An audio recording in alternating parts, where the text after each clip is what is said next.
The double life. For 13 years, Arnold Schwarzenegger lived two completely separate realities. In one, he was the devoted husband to Maria Shriver, Kennedy family royalty, accomplished journalist, mother of his 4 children. In the other, he was the father of a secret child with Mildred Baena, the family's housekeeper. Every family dinner, every public appearance, every interview where he praised his marriage and family values, every political speech about integrity and leadership, all of it built on a foundation of systematic deception. The psychological compartmentalization required to maintain this double life bordered on the pathological. Arnold didn't just lie occasionally, he constructed an entire parallel existence, maintaining both with what appeared to be genuine emotional investment in each. But the weight of that secret was slowly crushing him from the inside. Friends later reported noticing changes in Arnold during his final gubernatorial years: increased irritability, emotional distance, moments of distraction that seemed out of character for someone famous for relentless focus. The man who built an empire through strategic control of every variable had created one variable he could uncontrol: the ticking time bomb of his own choices. The revelation: May 2011. 4 months after leaving the governor's office, Arnold and Maria Shriver announced their separation. The official statement was diplomatic, vague, amicable separation. Growing apart, the standard celebrity divorce language that revealed nothing. But Maria knew. She discovered the truth about Joseph Baena, Arnold's son, with their housekeeper, now 13 years old. The boy who'd been in their home, playing with her own children, was her husband's child from an affair. The betrayal wasn't just the affair. It was the systematic deception, the daily lies, the calculated manipulation required to maintain the secret while sleeping next to her every night. The fact that Arnold had allowed Mildred Baena to continue working in their home, raising his secret child alongside their legitimate children, transforming Maria's own house into a stage for ongoing betrayal. When the news leaked to the press within days, the public reaction was visceral. This wasn't a typical politician caught in a sex scandal. This was Arnold Schwarzenegger, the Terminator, the action hero. The self-made success story revealed as profoundly, systematically dishonest in the most intimate arena of his life. The tabloid headlines were brutal. Arnold's secret child, the lie he lived, how Arnold destroyed his family. But the real devastation was private. Maria Shriver, a woman who'd stood by Arnold through political battles and career setbacks, had discovered that her entire marriage had been built on concealment. The man she thought she knew didn't exist. The psychological collapse. For the first time in his life, Arnold Schwarzenegger's strategic mind, the asset that had solved every previous problem, became his prison. He couldn't train his way out of this. Couldn't negotiate. Couldn't intimidate. Couldn't visualize a victorious outcome and will it into existence. The methods that had worked for 50 years were suddenly completely useless. Friends who saw Arnold during this period described someone unrecognizable. The supreme confidence had evaporated. The relentless optimism had died. He moved through his days with the hollow-eyed exhaustion of someone experiencing genuine psychological crisis. "I inflicted tremendous pain on Maria, and that's something I will have to live with for the rest of my life," Arnold said in one of his first interviews after the revelation. His voice, usually booming with certainty, sounded depleted. "The thing that meant the most to me, my family, I jeopardized." But the public apologies, however sincere, couldn't undo 13 years of systematic betrayal. Maria filed for divorce. His children, particularly his daughters, struggled to reconcile the father they'd idolized with the man capable of such prolonged deception. Arnold's high agreeableness, a big five personality trait that made him charming and socially skilled, now became a source of shame. He'd used those interpersonal skills not for genuine connection, but for manipulation and concealment. The Enneagram 3W2's core fear, being worthless or incapable of success, suddenly manifested with crushing force. Arnold had achieved every external marker of success while failing catastrophically at the thing that actually mattered: being a decent human being to the people he claimed to love most. The Body's Rebellion, March 2018. Arnold Schwarzenegger lay on an operating table at Cedars-Sinai Medical Center in Los Angeles, about to undergo a procedure to replace a faulty heart valve, remnant of a congenital condition he'd lived with since childhood. The operation was supposed to be routine, a minimally invasive procedure. Arnold had undergone similar heart surgery successfully in 1997. He'd prepared with his characteristic thoroughness, researching the procedure, consulting multiple specialists, approaching this medical challenge the way he'd approached every other obstacle, with confidence that preparation would ensure success. He was wrong. The surgery went catastrophically wrong. Arnold woke up not in recovery, but in emergency surgery. His heart had been damaged during the initial procedure, requiring immediate open-heart surgery to save his life. What should have been a same-day procedure became a multi-week medical crisis. For several hours, Arnold Schwarzenegger, who'd built his entire identity around physical supremacy and control, was dying on an operating table, his fate completely in the hands of surgeons desperately trying to repair unexpected damage. When he finally regained consciousness, Arnold faced a shocking reality. His body, the tool he'd wielded with precision for over 50 years, had betrayed him. Not through lack of discipline, not through insufficient preparation, but through simple, random medical complication. The man who said I'll be back couldn't guarantee he'd actually be back. The physical recovery was brutal. Arnold, who'd bench-pressed hundreds of pounds and performed action stunts well into his 60s, now struggled to walk to the bathroom.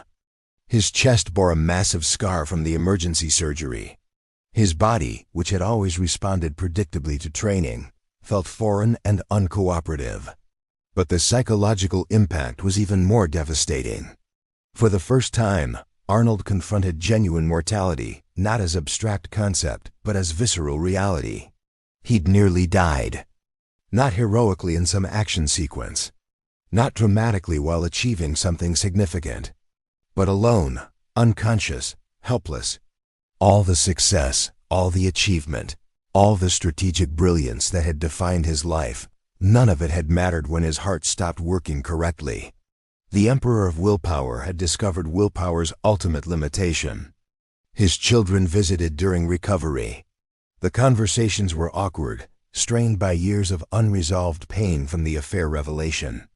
Arnold wanted to apologize, to explain, to somehow undo the damage, but words felt insufficient, hollow.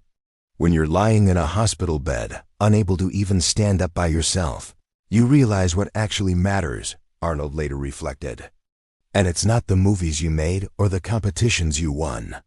It's whether the people you love can stand to be in the same room with you. The heart attack became an unwanted gift, forcing Arnold to confront truths he'd spent decades avoiding through relentless external achievement. The therapeutic journey. Arnold began intensive therapy, something he'd previously dismissed as unnecessary for someone with his level of mental discipline and self-awareness.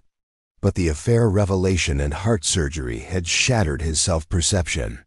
He needed help understanding how he'd become someone capable of such systematic deception.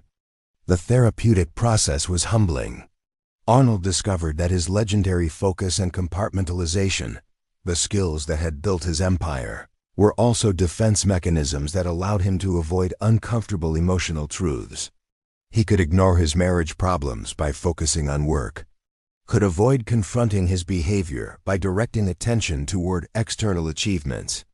His therapist identified patterns Arnold had never examined. His relationship with his father, a strict, emotionally distant Austrian police officer who showed love through criticism and demands for perfection. Arnold had replicated that emotional distance in his own parenting, confusing providing for his family with actually being present for them. The affair itself revealed Arnold's deepest insecurity. Despite all his success, part of him still felt like the inadequate farm boy from Austria, seeking external validation to fill an internal void. The secret relationship with Mildred Baena wasn't about genuine connection. It was about proving to himself that he still possessed power and desirability. I was an expert at building muscles, building careers, building wealth, Arnold admitted in therapy. But I was completely ignorant about building actual intimacy and emotional honesty. The Leo Sun and Capricorn Moon in his astrological profile, bold and attention-seeking externally, but emotionally reserved and cautious internally, had created a persona that projected warmth while maintaining emotional distance. Arnold had mastered appearing vulnerable without actually being vulnerable. The attempt at redemption, Arnold learned, wasn't something you achieved, it was something you attempted daily without guarantee of success. He couldn't undo the past, couldn't erase the betrayal, couldn't return the years Maria had spent in a false marriage, but he could choose to become someone different going forward. He started by taking genuine accountability, not the performative public apologies that politicians specialize in, but actual acknowledgement without deflection. When asked about the affair, Arnold stopped offering context or explanations that implied mitigation. I screwed up, there's no excuse. I was selfish and dishonest, and I hurt people who deserved better. He worked to rebuild relationships with his children through consistency rather than grand gestures. Small, regular presence, showing up to events without demanding credit, being available without expectation of immediate forgiveness. With Maria, the approach was different. Arnold recognized that some damage was irreparable. He couldn't have his marriage back, but he could demonstrate respect for her journey and pain. The divorce proceedings, while difficult, avoided becoming a public spectacle. Arnold gave Maria the dignity of privacy during her healing process. He also developed a relationship with Joseph Baena, his son from the affair. This was perhaps the most complex piece.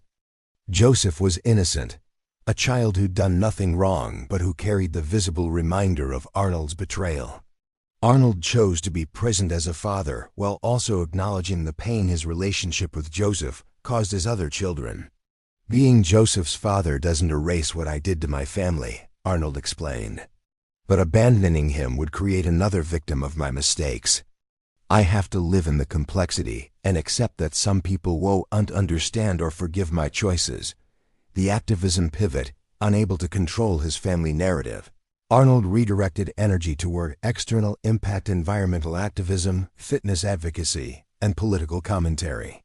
But this time, the motivation was different. Previously, Arnold's public work had often served his personal ambition, building celebrity, advancing political career, maintaining relevance.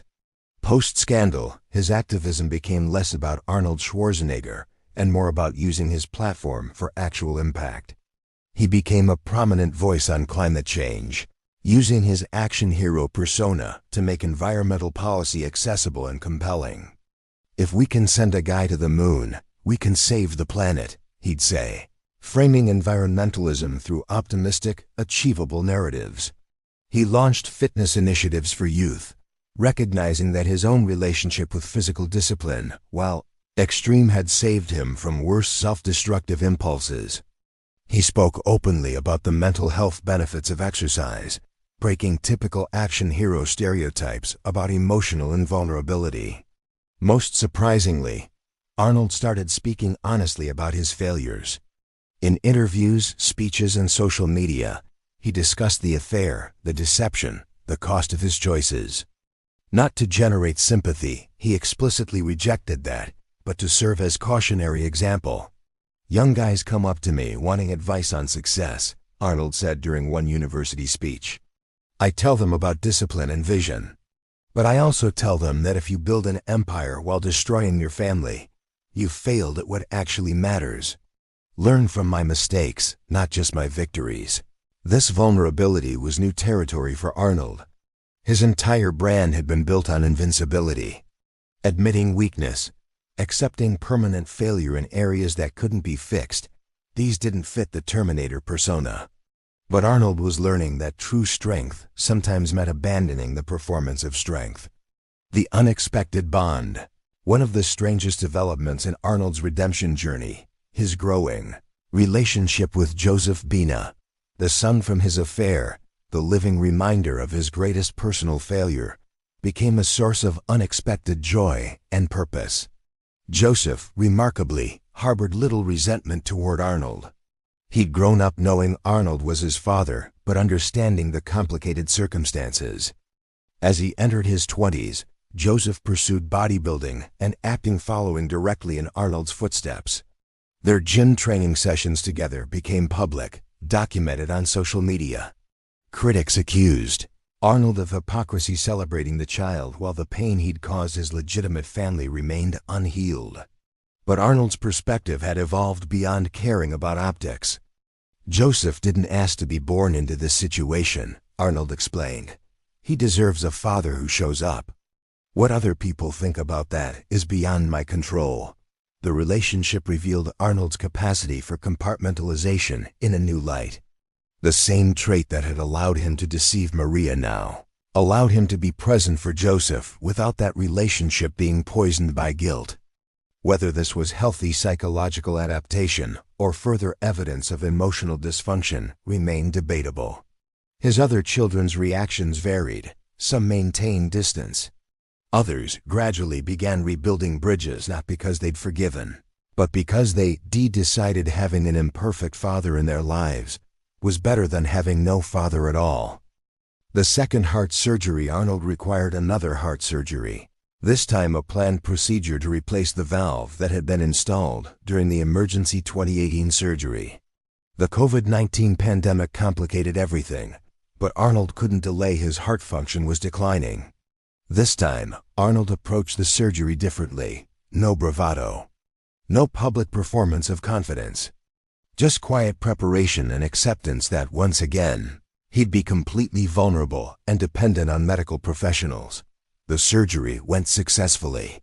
Recovery was faster than the 2018 emergency, but still difficult for a 73-year-old body that had endured decades of extreme physical stress. Lying in recovery, Arnold reflected on how much had changed. 2 years earlier, he'd been devastated by physical vulnerability. Now he'd accepted it as part of being human. The need for open-heart surgery wasn't personal failure, it was biological reality. "I spent my whole life trying to control everything," Arnold said in a post-surgery interview. "My body, my career, my image. The heart surgeries taught me that control is mostly illusion. The only real choice is how you respond when things fall apart." The incomplete redemption today. Arnold Schwarzenegger remains a complex, contradictory figure. Beloved by millions as a motivational icon. Resented by others as a man who destroyed his family through selfish choices. Respected for his professional achievements. Judged harshly for his personal failures. He has not been forgiven by everyone he hurt. Maria Shriver, while civil, has rebuilt her life independent of Arnold. His relationship with his children remains works in progress, some closer, some distant, all carrying scars from his betrayal. Arnold himself seems to have made peace with this incompleteness. He no longer presents himself as having figured everything out. The carefully constructed Arnold Schwarzenegger brand, the invincible achiever who conquered every challenge, has been replaced by something more human. A deeply flawed individual who achieved remarkable things while also inflicting real damage on people he loved. "I'm not looking for redemption anymore," Arnold said recently. "I'm just trying to be better today than I was yesterday. Some days I succeed. Some days I don't. That's life."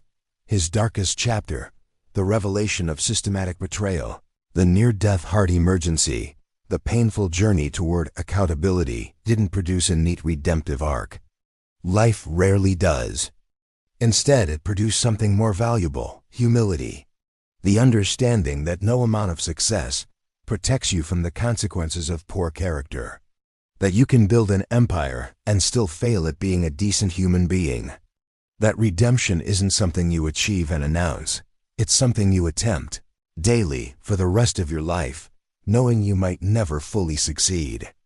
The Terminator, it turns out, could be stopped.